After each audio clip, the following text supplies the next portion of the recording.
Well, we are going to start in the draft, of course, though. And Lee Sin-Man is interesting, certainly. I mean, Jankos has done a lot of work on the aggressive champions. That is a lot of respect. I do like that. But first pick, Olaf. Going to cut 2 junglers that Jankos has already played this series out of the pool.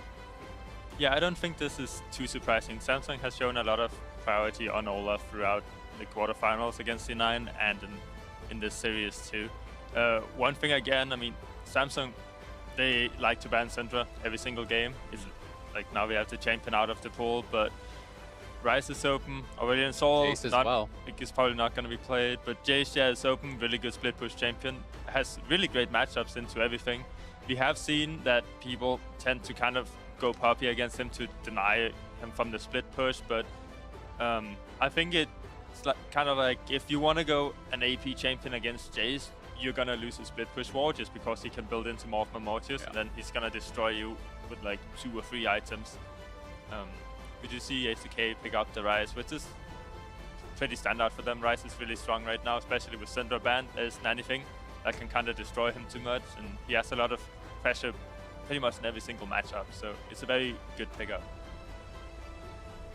Wonder what's going on here. I don't think Crown's going to get super creative, although I would love it.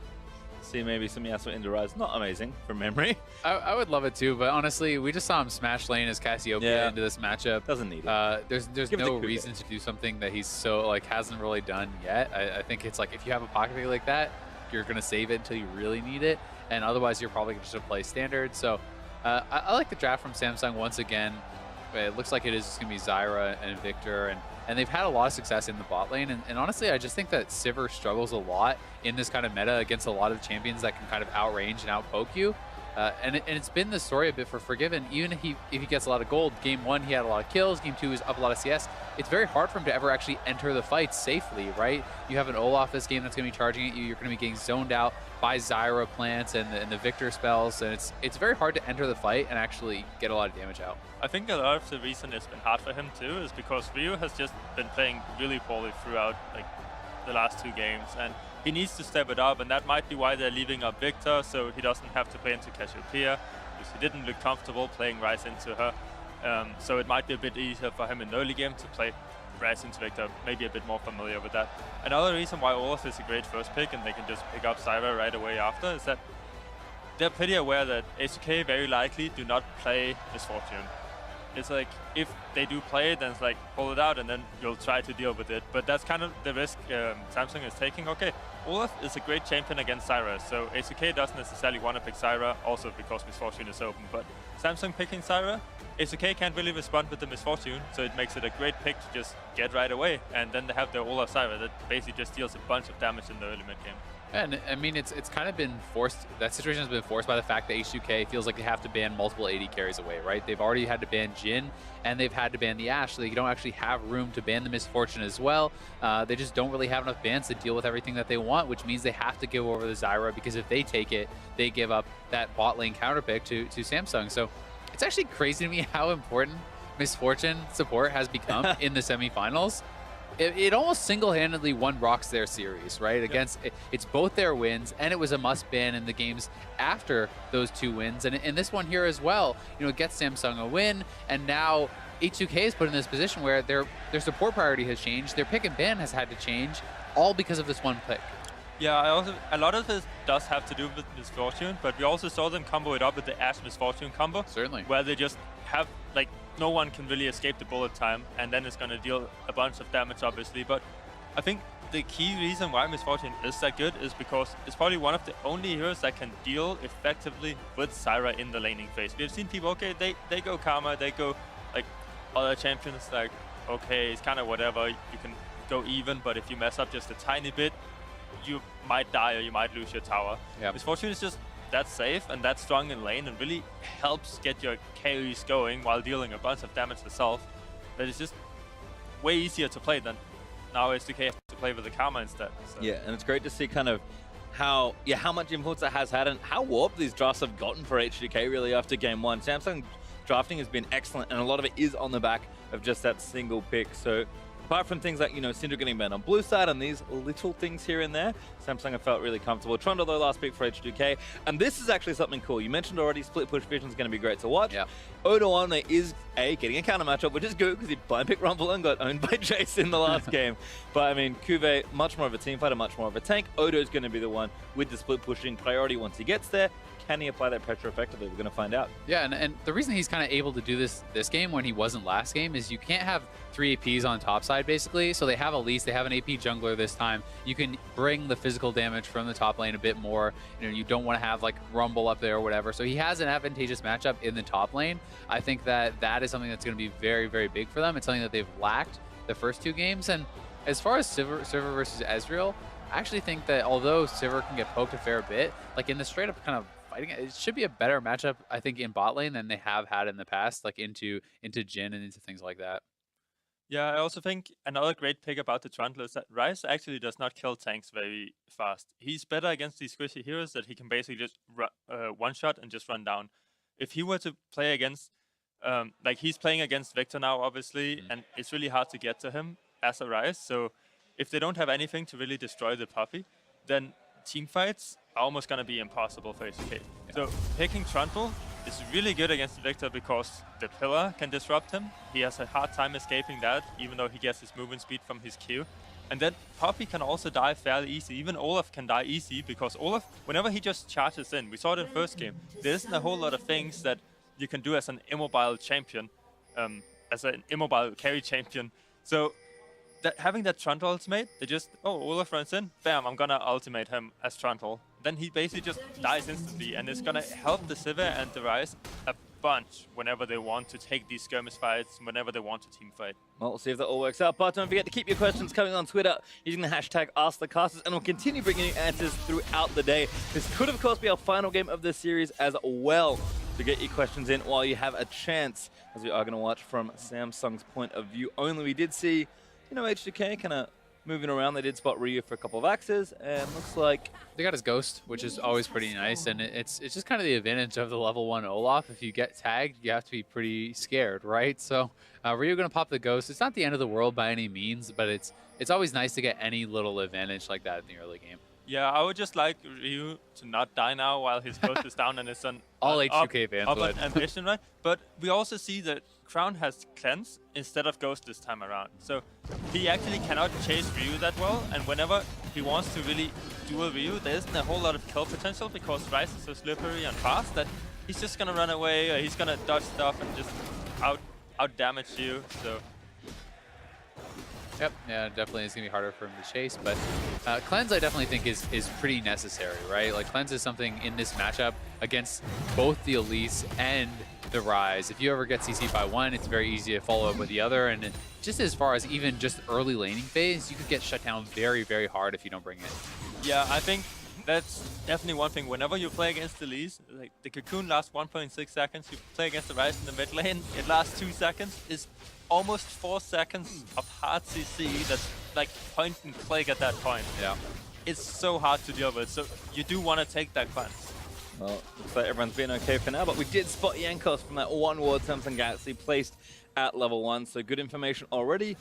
And looks like with top lane pushing in, I mean, CuVee probably already suspected that maybe someone was coming, but that's the thing about, I think, Fog of War in general is that, you need to do whatever you can with the information you get. We saw Ambition heavily exploit vision in the last game for a counter gank, because Crown and Ryu going at it, but Ryu is definitely winning this trade. Out of mana, forces a flash. Really good job by Ryu early on, but this is something where Crown had been playing a little bit more defensively because they had seen Jankos up on the top side, like knowing he could come down towards mid lane. He was kind of cheating towards bot side, and there are little things that can change because of this, right? So they got that ward. Ambition even, he wasn't using any of his potions on his clear. Now he's used them up afterwards, but that allowed him to kind of clear a little bit faster since he was able to take more damage and get that extra attack speed and kind of do that. And once again, Jankos now has been spotted here. So that means on the top side, CuVee has a little bit of freedom, and Ambition can wrap around and look for this gank. For Ryu, Ghost popped again, so had it back, falls the flash this time, and that's good. Ryu got his Ghost up again, so he played a bit more up, but he still had to use both his summoners.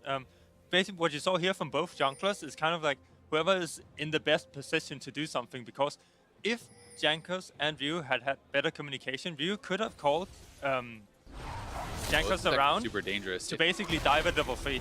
To be a dive to a non. Yeah, Simon said, oh, good plan from CuVee, and that's Odo going down. Flashes for it. First blood though, still no ambition. Back to where Crown blows his flash from Ryu. If Ryu just instantly calls Jankos to the lane and basically just sits there, they can zone away Crown from all the experience and gold. Instead of like Olaf coming around and then Ryze gets ganked and have to blow both his summoners.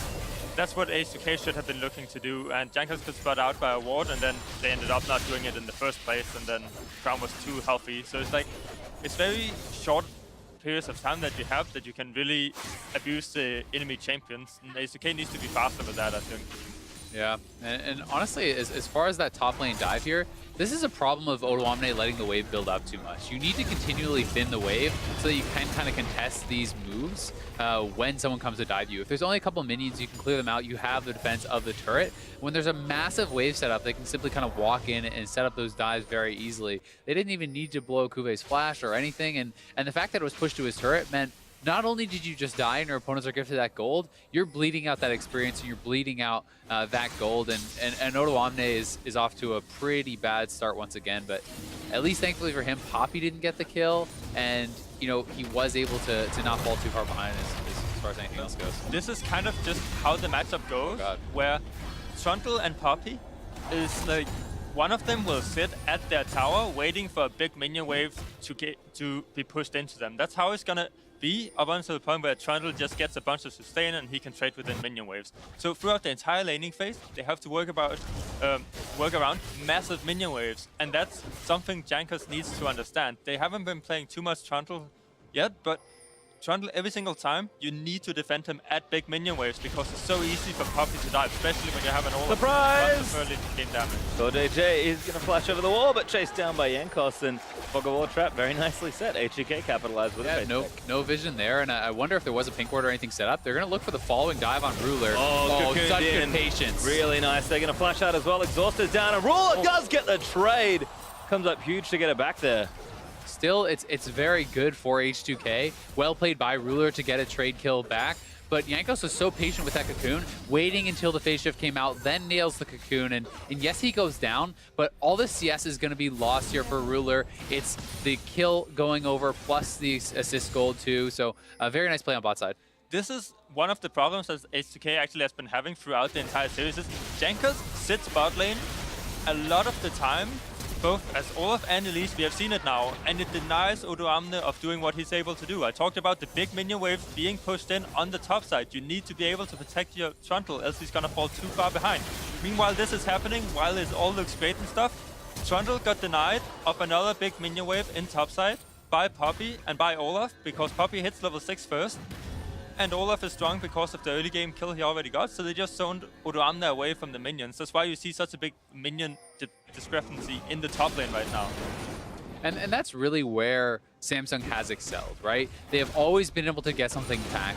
Even though Jankos has done a fantastic job of making his plays matter where he goes, Ambition is always able to get something back, whether it's the Infernal Dragon, or in this case, he doesn't even get a kill. He just zones his opponent off of the minion wave, which costs him a lot of gold. So it's very smart responses, and it's something that, because he has spotted the jungler, he knows there's not the opportunity for them to respond. There's not a mid lane with TP or anything like that. So he simply goes up, knowing it can't be contested, and is able to get that done. So it's a very good response, and you should always look to do stuff like that as a jungler, even if it's as little as just taking away topside camps when you see the opponent's jungler bottom. You always want to look to try to take something from their jungle, from their side of the map. Also, what you just saw in mid lane is Crown trying to push out the mid lane base and buy that upgraded Hex core. He decided to use his ultimate while a minion wave was coming in to clump up with the rest of the minions, which means he couldn't clean out all the minions, and he chose to focus his ultimate onto Ryu, which is what he absolutely should not be doing if he wants to push out. So now you see him delay his own base and waste his ultimate, so Ryu has all the pressure in the lane, even though he's down a few CS. Then, as long as Crown doesn't base, he has absolutely no pressure because he just doesn't have any damage because he's sitting with so much gold in the bank. So he wants to base as soon as possible. So we see CuVee kind of roam down, try to make something happen, and he helps Crown push out because he doesn't have his own ultimate to do it. So he's basically just wasting his ultimate and he couldn't push out, so now they needed to, some of that pressure Puppy got in the top lane, extended to mid lane, so that Crown can base. Yeah. And even then, he's gonna lose another mid wave because there's one coming in and they don't shove it up fast enough. So he basically has to give up a lot because he doesn't use his ultimate correctly. Again, he's being stopped. Yeah, he's just cancelling it. And as you see, he's sitting with so much gold in the bank that even if Ryu is low, it's looking bad for him and stuff, nothing will happen to Ryu. More surprised Jankos, but more surprising Ambition. Perhaps good Ragnarok through the cocoon. Ryu gonna eat that Axe. Ambition in. Crown wants it, he will get it. Very nice reactive play. Jankos right place, right time. Ambition just a bit better there. And I mean, I think, yeah, it was very well done. And although things may have not been going great for Crown as far as being able to push it out, like you were talking about, one of the big things is that Jankos had been spotted on multiple wards. He got spotted on a ward by Dragon, then he got spotted on a pink ward down by the pit, so they knew where he was the whole time. He was getting very little done. Ambition was power farming and still being able to get into the right place at the right time. So, you know, Ryu is down on this side, and in comes Ambition, and they're able to pick up this kill and get both summoners, which once again puts Ryu in an awful position. Yep. Ryu actually saw Ambition from the pink ward too, he just responded too late. So he had to run around to Gravity Field and Olaf access with Ghost, which is pretty difficult for him, but he could definitely have gotten out there. So now Crown P has a massive lead mid, and it's just gonna keep building up because he has priority on the lane. Like, he will push out the lane first and he will trade more effectively because he's like, what, about a level ahead right now, and he has a bunch more items, and Ryu still has no magic resistance. And once again, just zoning Trundle off the top and looking to respond here bot. Ryu did ult in. So much work being done. Yeah, he did actually brought Jankos with him perhaps, but CoreJJ takes out Jankos. Just dies from the damage. CuVee's down here as well. Ulti misses everything but the minions. But H2K still going down. Ruler took out Ryu as well. This is like basically game for H2K, honestly. I mean, that's talking a little bit too far ahead, but I mean, this is disaster. It's 10 minutes in and they're down 4,000 gold, right? And they lost top lane turret. Their dive fails on bot side, so they're losing everything across the map, and a lot of it is just the movement, I think, from Ambition. They're able to track the jungler pretty well. Jankos is able to go in, but look at the damage turned back around on him. He's not very strong just yet, and now Ryu is trapped in here as CuVee responds. They got the top turret with Ambition staying up there, and the dive goes very badly on bot side, so. And this is because H2K is not working together. It's like Jankos, he just goes in by himself, 1v2, while Ryze is still coming. Like, what Jankos thinking is probably, oh, we are 4 against 2, like, there's no way they can do anything to us. And then they just kill him straight up because he doesn't know where his team is. He needs to wait for Ryze to be there, and then, okay, they can 2v2 and zone them away from the tower, but he needs to be more patient. Right now, H2K is kind of just rushing it, and it doesn't work out for them. And it's so great to see just pockets of vision and how good Ambition is at kind of using the information he's got, and Samsung Galaxy playing well as a team in particular to just make stuff happen. Like, you can kind of see the map, they've got lots of good neutral vision in the river. That's kind of standard. That's the obvious contested territory in the map that you do want to have vision of, but every now and then, you know, water around a buff, water around an intersection that's kind of in a deep little pocket, and every time you see someone, Samsung Galaxy take that info and kind of figure out what they can do with it. And it's also been some wards that were like not necessarily in the most common places, right? They had kind of a very early ward out by the Dragon Pit where Jankos probably would not have expected to be spotted out. That gave Ambition a pretty big edge, like gave him a couple extra camps before he got in position to counter gank in mid lane. And these are the things where Ambition is not only working off of just vision, he's also inferring where his opponent will go based off of that, you know, saying, okay, this camp is up, he's gonna probably go here now. And once again, Jankos gets spotted bot, so where's Ambition? He's taking the red buff already way on spawn, and it's not even a big deal if Jankos comes up here because they'll win the 2v2. So now there's a 3v2, they back off and they can be able to pressure on the bot side knowing that support is now not there. So it's this back and forth play that they're doing, and they're doing it very well.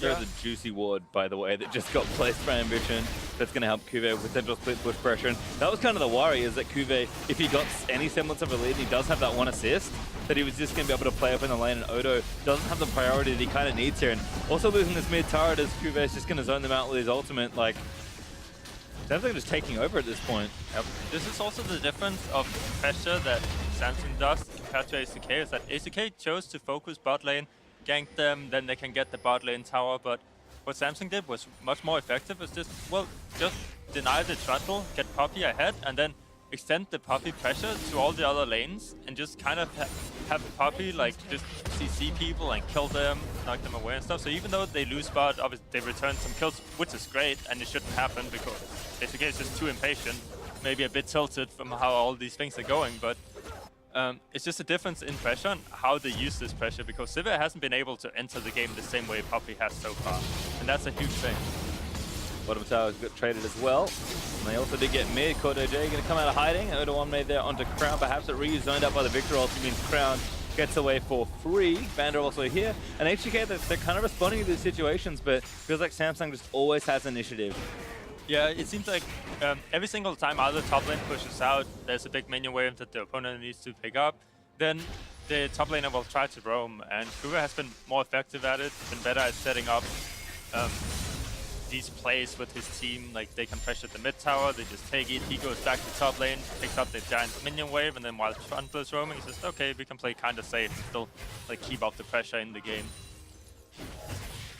Ruler gonna get what he can done there as Crown goes ahead and gets the blue. Don't forget, guys, if you do have any questions throughout the series, go ahead and tweet at LoL Esports using the hashtag AskTheCasters, and we can field whatever is on your mind, perhaps, about the game, preferably. But, you know, if you've got something you want to know, maybe something you want to ask Froggen this whole time, he's here ready. And this could, of course, be our last game, so running out of time potentially as Samsung looking in control once again. 5K up at 15 minutes. Yeah, and I like the fact that Ezreal is going Triforce in these kind of games. I think that it's very snowbally, and you become so strong at that 2-item power spike, and he's going to get it so much before Sivir comes even close to being online, right? You know, Sivir does not even have the Essence Reaver yet, and still is going to need multiple items before he really becomes strong. You know, Sivir kind of gets strong around like 3 items, and that's so far down the line that I just feel like Ruler is going to have this huge amount of time where he's going to be completely dominating and so much stronger. And it's the same thing in mid lane. It's been the story all 3 games. Crown is up over 30 CS, closing in on 40 CS, and the advantages are just pretty massive.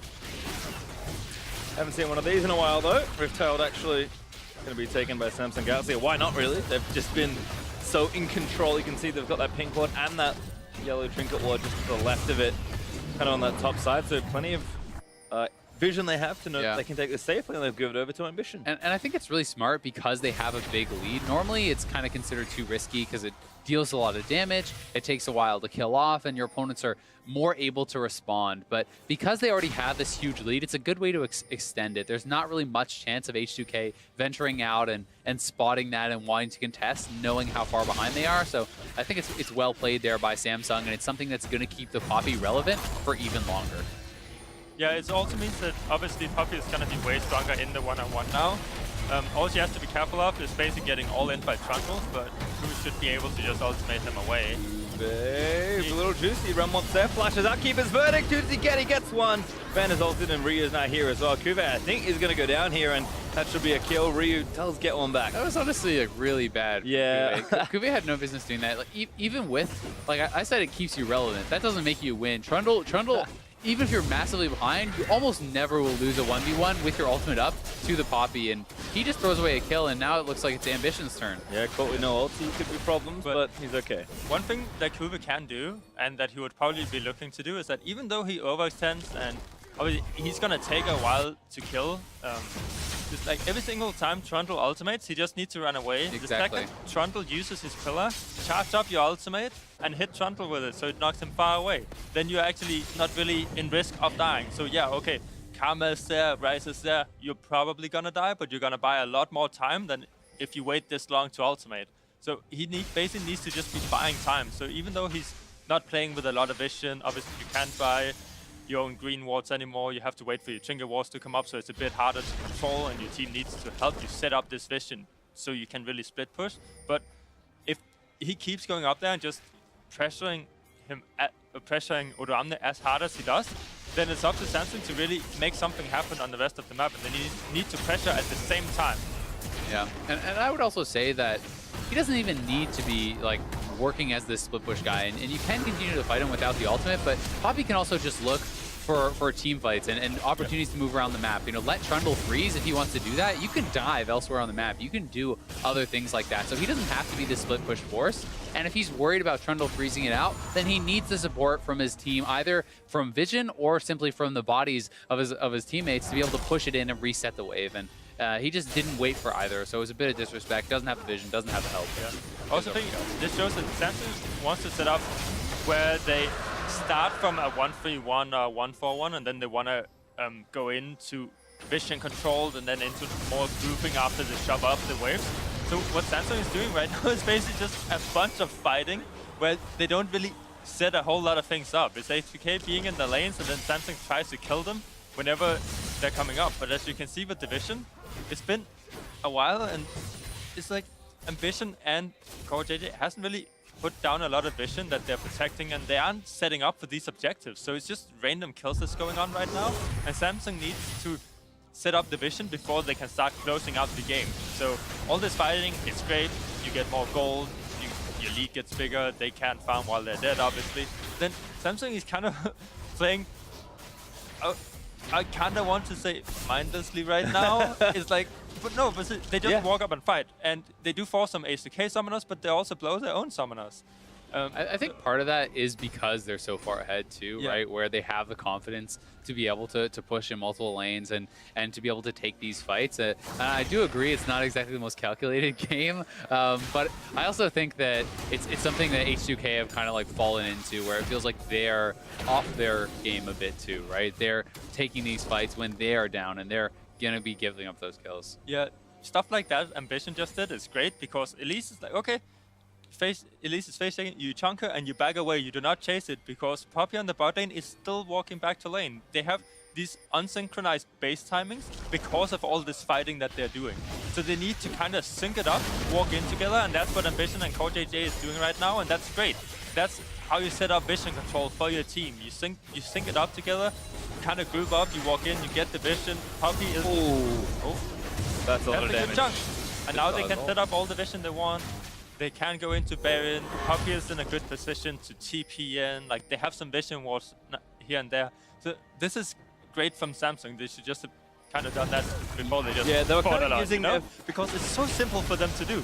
Yeah, they're kind of using their faces before to get Dragon control, and they did actually get the Drake, so it kind of worked, but this is a little bit cleaner, and this fighting, H2K, we know they're going to try and find their way back in. CoreJJ does not face check, puts the ward down instead. He's going to kill his plant, and now CuVee's got the pressure. Samsung Galaxy have the vision to attempt this Baron in. Lo and behold, we're going to start a Baron in. This control is exactly what we've seen from this team all world long. And I will say that this is pretty much the one chance that H2K have. If you give up this Baron when you're already this behind, this early, it's pretty much impossible to come back. And it doesn't seem like they have any chance to even contest it. I don't even know if they knew about it. Been smited early. It's like, he's not coming. But all this chunking that Samsung did before, like, okay, now ACK knows that Viktor has no ultimate. They used a lot of their cooldowns and stuff. Then Samsung is sitting on the Regen Dragon, which is going to help them a bit. Samsung isn't going to get that low from trading punches. And ACK is so far behind that they're all going to get chunked. They need to base. And meanwhile, ACK is basing and kind of setting up. They have no clue if Samsung is actually doing Baron. They have no clue what's actually going on in the game. So if you would have seen ACK go for this, you would see Poppy just TP in behind, and then there would be a big team fight. That's the only... Like, so Samsung is in complete control, and they know what they have to do to win the game. If ACK doesn't contest, well, free Baron. If they do contest, well, we can just take a big team fight because they're way stronger. It's a lose-lose, and it's because they set it up so well. That H2K is stuck in kind of that no-win position. So I totally agree with you. It wouldn't necessarily have gone well if H2K contested, but at the same time, giving up a 21-minute Baron when you're hitting 1v2'd under your tier 2 turret, I don't know about this dive though. It's just gonna run out, so it's maybe okay. It was took a lot of damage. I mean, it's okay to do, but why would he do it? You know? At this point. He runs in and it's like, oh, I'm gonna 1v4 you, and then they blow all the ultis to like get the tower. They could just have rotated around and gotten it anyway, but obviously it's a lot of pressure. It's also very good to do. It's just a different way, I guess. I think it kind of goes back to what you said before. They're playing pretty fast and loose. I feel like they're having a bit of fun with it at this point, where they feel like they're massively ahead, and they're kind of just like, oh, I wonder if I can kill this guy. It's very fun to watch, that's for sure. Oh, Vander. Oh, feels bad. Goes back into Fog of Fall with almost no health. He is alive, as you can see, but these inhibitors are starting to get taken down, and there is pressure in every single lane. Does the Galaxy, we know they like to speed it up when they've got a lead, and they're really speeding it up here. Yeah, I mean, there's just almost nothing for H2K to do. When you give up Baron this early, when you're this far behind, there's almost no way to contest the turrets. You can't even clear out the minion waves. You don't have enough damage to do that very quickly. And if you move up, they have Poppy and Olaf, who are super tanky and can just easily dive you, plus these super fed carries. And yeah, Ambition is just messing with them. Having a fun time. Gonna pull the wave around. Roll. Oh no! Oh. Disaster. He's dead.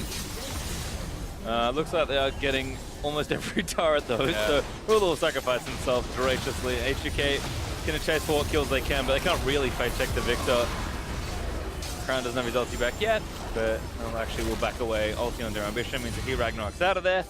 Trundle couldn't quite kill him down with the ultimate, but I mean, we feels like they're just having a laugh at Ruler. Like, so it's interesting, right? We talk a lot about calculated risk, and I think when you're behind, we saw this yesterday in the Rocks Tigers game actually when we did the Fog of War, where like you kind of know they have to do something, and they did, but like you know it's a risk, so you use whatever info you have, and you kind of make a play, but you know you're behind. But if you execute well and your guess is correct, then you do well. I feel like it's the same thing here, but obviously the risk is much lower because you're so far ahead. Yeah, and I mean, it's one of those things where, especially as a team that's losing, you do have to make a move, you have to try to make a play, right? And sometimes that play is extremely low chance, but even if it's a 1% chance, a 1% chance play to maybe get back in the game at this point is like way better than every other option for H2K, right? So you have to take a risk and you have to try to do something. If you just sit around, you will eventually lose. You know, Samsung is too good to blow a lead like this if you don't get an advantageous fight, if you don't take a big risk and make something happen.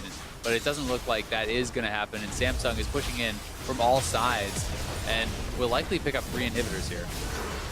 Looks like another Drake, so the greatest hits coming out now for Samsung as they get an Infernal added to their tally. Ambition again smited early because once more, H2K have almost no chance of contesting these objectives. Yeah, I mean, they're not even trying to take the objectives. They're just trying to kill them in their base at this point. Great vision control. I can see their well. I can see all of them. It's perfect. Oh, it's because they're destroying their base, yeah. I mean, I think leading up to... Oh my god, how did that happen? CuVee killed Odoamne. Oh boy. Feels bad, man. Feels real bad. Yep, I mean, that's a Trinity Force Poppy. CuVee is certainly having some fun at this point, right? These are not like standard builds. This is not standard play. I mean, Trinity Force, you never see a Poppy, pretty much ever.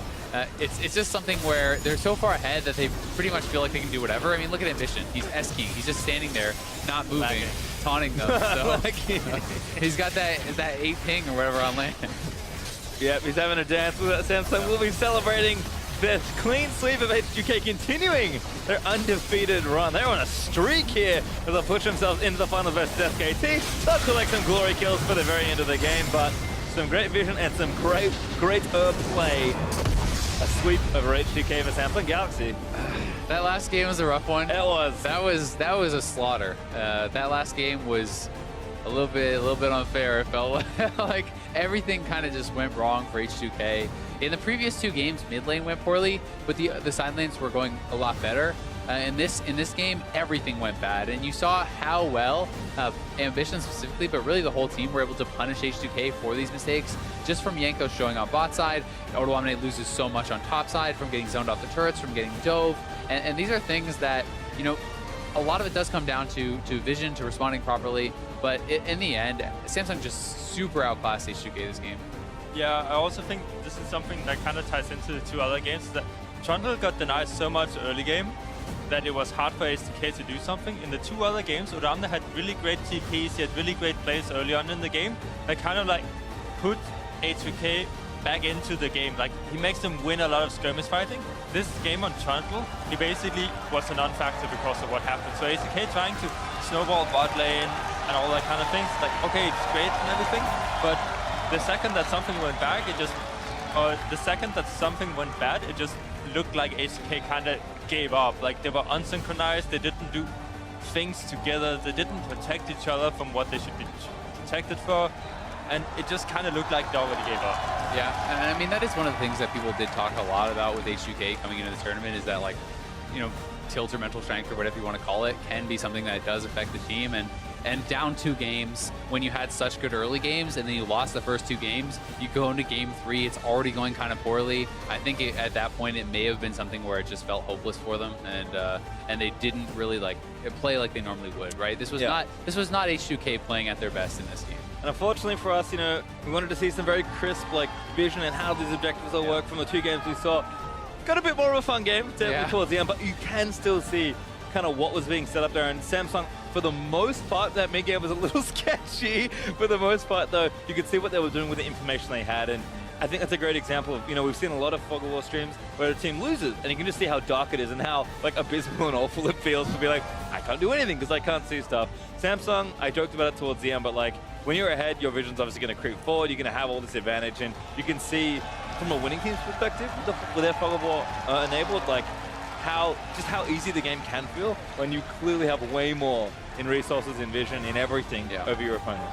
Yeah, I think even though Samsung was fighting a lot and they were kind of didn't synchronize the basing and the pressure, you also saw how fast they could set up the vision once they actually did that. Like they come out of base, they kind of just go down mid and they just chunk out H2K and they set up the vision and they go to Baron and they have it right away. It takes like 30 seconds to a minute and bam, it's done. And that's something that H2K has been struggling with. So it's very interesting to see how, in this game, how simple it looks to do. Once they just like, okay, bam, bam, bam, everybody knows their job, we know what to do. They just go ahead and do it. And it's actually, even though there was a lot of fighting and stuff, I find it to be a very good learning experience for H2K to kind of like move forward with that, because that's what they have problems with. And now they got punished really hard by Samsung. Yeah, certainly. And honestly, if H2K were on par with them, it was Samsung as far as vision, as far as macro play and kind of team play, their laning did hold up. Like Ryu obviously was kind of the exception. He really did struggle, but Jankos was spectacular in the first two games. I think that Odoamne was very good in the first two games as far as early laning went, especially the Kennen game was really good. The bot lane was doing well, and they were able to win fights and do well in lane, but it just felt like it was the bigger picture. And that's something that I agree, it will be a learning experience for them. And it's something that they definitely will need to try to improve upon if they want to be able to take down a giant like Samsung. Yeah, and HGK's biggest thing, of course, was like, win lane win game, they were doing it so well, but I think Samsung definitely showed up in their lanes as well, which was impressive to me. And you talk about how efficiently they set up and how well they do. We heard from them at the top of the day, like, this is kind of a new team, all things considered, like very put together. To see that sort of synergy, how regimented they are already, speaks wonders to the players, to the staff, the infrastructure, everything they have. And I mean, that final we have lined up now should be amazing. Samsung, I mean, at some point they're going to lose the game, right? I don't know. Maybe not. Maybe they think SKT so. Become world champion. That'd be pretty amazing. If I had to take a guess, I'd say they're going to lose at least 3 games. At least three games. Yeah, that's unfortunate. That's enough to lose the series. That's one more than they wanted to lose. Yeah, it is. But I mean, it's very unhappy. all joking aside, they've won 10 straight games now. They are going into the finals, on a high, and they are looking really, really strong. But have they beat anyone that has looked anything like SKT? To me, it's no, and it's almost like just how H2K was coming into this with a big win streak and really dominant lanes. They hadn't proven it against a team like Samsung. I feel like Samsung has not proven their dominance against a team like SKT, and I think that while it should be like a close one, I do think that SKT is still the heavy favorite. Yeah, I also think going into that finals, we're gonna see some very interesting adaptations, because now we have the Misfortune counterpick to the Zyra, which was new coming into the semifinals, and SKT definitely got caught off guard on that one. So that's something they have time to prepare for. And then Samsung kind of gets time to prepare for, maybe they don't have to ban Syndra every game. Maybe one of the 2 players will pick up Aurelian, yeah, that would be huge.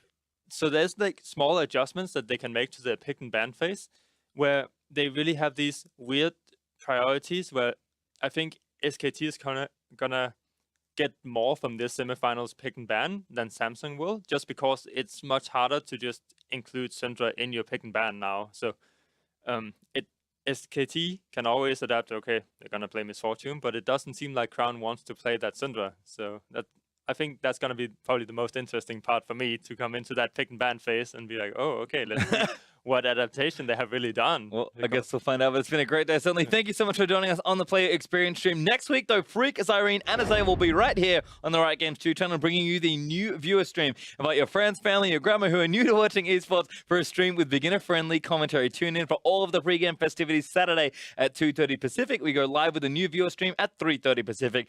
That's going to do it for our coverage of the semifinals, though. For all of us here on the Player Experience stream, thank you so much for joining us. We'll send it now over to the main stream to wrap up the weekend. Preparing for this match